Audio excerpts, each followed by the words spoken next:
Bien, vamos a continuar, estamos en la charla y agradezco la presencia este día especial, 16 de septiembre, del maestro Efraín González Navarro, que ya en otras ocasiones, él como historiador, nos ha venido a platicar de momentos importantes en la historia de este país. Además, bueno, muchos de ellos han sido polémicos, descubriendo también nuevos datos en esta gran investigación que ha realizado con sus libros, que quiero aprovechar. Me ha traído uno de sus libros, el maestro González Navarro, para que usted se lo pueda llevar. Espero que me siga escribiendo también sus llamadas telefónicas para que al final del programa le pueda indicar quién se lleva este libro, que es la historia, la que usted seguramente vio en primaria, en secundaria, quizás en preparatoria, y si le gusta, desde luego, la forma en cómo la platica el maestro González Navarro, historia platicada. Es muy agradable los libros que me ha hecho favor de obsequiarme,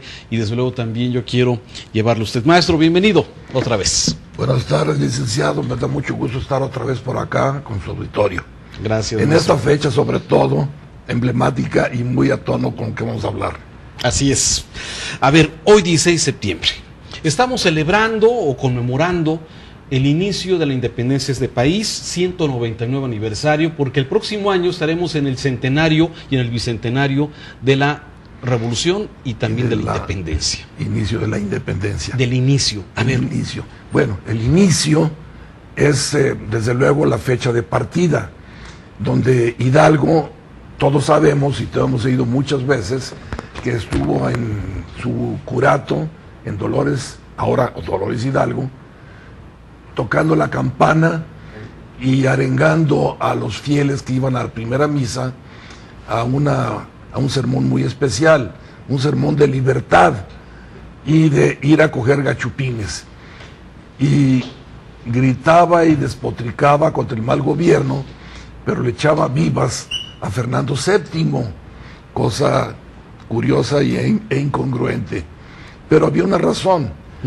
Fernando VII, en 1810, tenía 2 años de ser prisionero de los franceses. Pero eso de ser prisionero era una cosa muy relativa. Más bien era huésped de Napoleón en Valencé, en el castillo de Valencé, pero se lo llevaron porque él mismo, junto con su papá, su papacito, Carlos IV, propiciaron el asunto. En 1808, Napoleón intervino como árbitro porque Fernando VII ahora quería desbancar del trono a su padre. Fernando VII, que era hijo de Carlos IV. Bien. Era el príncipe de Asturias, pero él quería ser el rey.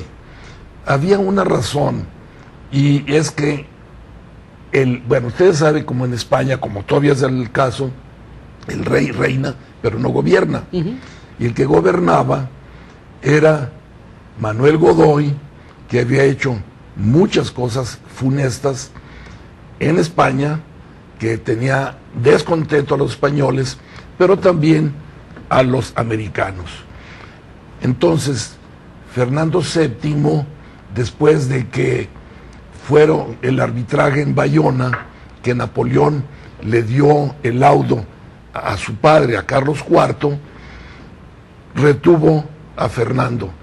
Entonces los españoles decían que estaba prisionero y que querían regresarlo y ponerlo en el trono para que se cumplieran las cosas. Y yo creo que fue todo lo contrario, porque Carlos IV regresó al trono, pero inmediatamente Napoleón lo quitó a ambos y puso a su hermano, a José Bonaparte, que le llamaban Pepe Botella. Lo impone como rey de España. De España. Bueno, Napoleón había tenido el mapa de Europa todo parchado y todo recortado y vuelto a hilvanar. A los diferentes hermanos y cuñados los puso en diferentes partes como reyes. A su hermano mayor, José Bonaparte, lo había puesto como rey de Nápoles, junto con María Clary, hermana mayor de la famosa hermana que pretendía Napoleón antes. Luego, José Bonaparte hizo algunas cosas que le dio esperanzas a muchos españoles, entre estas cosas, derogar o cancelar la Inquisición. Entonces, para muchos españoles, eso fue una cosa del demonio, pero para otras fue una cosa ilustrada que en algo compartía las ideas de la Ilustración francesa. Pero entonces, eso fue en 1808. 2 años antes del inicio de la independencia. De Hidalgo. Pero en México, bueno, vamos llamándole México, era la Nueva España, pero para todos efectos vamos diciendo México, también estaban pasando cosas. Acá en México, bueno, en la Ciudad de México, hubo una revuelta que querían independizarse, pero cosa curiosa, no eran ni los criollos ni los mestizos, sino fueron españoles. Gabriel de Yermo, que era un rico hacendado, tomó las autoridades al virrey José Iturril Garay, que había sido un buen virrey, por cierto. Lo tomó prisionero y lo expulsó a España. Pero también tomó prisionero a otros que querían hacer la independencia por su lado, criollos, el licenciado Azcárate y el licenciado Primo de Verdad y Ramos. A la mañana siguiente, el licenciado Verdad amaneció muerto, ahorcado definitivamente. Pero ahí inició todos los movimientos que darían lugar al movimiento de Hidalgo. O sea que el origen no es exactamente en lo que era la Nueva España, sino también tenía algo que ver con lo que estaba pasando en Europa, sí, con la expansión de Napoleón y la imposición de sus hermanos como reyes. Es que España ya era un país invadido y era un país escindido. O sea que había la parte que mandaba, digamos, que reinaba José Bonaparte, pero estaba la otra parte de los liberales y los ingleses, con Arthur Wellesley, el famoso duque de Wellington, que estaba luchando contra los afrancesados españoles y los josefinos, los que eran leales a José Bonaparte. Entonces, allá había una lucha que duró 6 años. Entonces, si hablamos de la independencia, España también celebra la independencia, que fue de 1808 a 1814, en donde finalmente lanzaron a los franceses de vuelta a sus fronteras y más allá.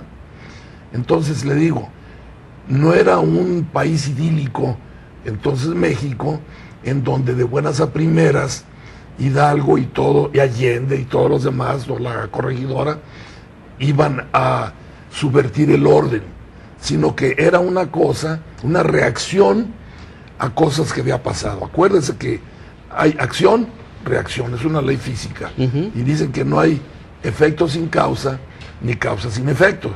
El efecto fue la independencia de México, pero las causas iniciaron en España y tuvieron que ver también con Francia, porque Francia pues metió a Napoleón. Francia, mire, Carlos IV, en donde empezó el declive total de España, tomó el trono a la muerte de su padre, Carlos III, en 1788. En 1788, él se quedó con el mismo primer ministro, hábil ministro, José Moñino, marqués de Florida Blanca. Y así estuvo, pero pues nadie es eterno y él se murió. En 1792 quedó España al garete, pero ahí le digo que no había una mano firme que reinara. Carlos IV era un bonachón y un cornúpeta, porque la que mandaba ahí, digo, en ese gallinero mandaba a las gallinas.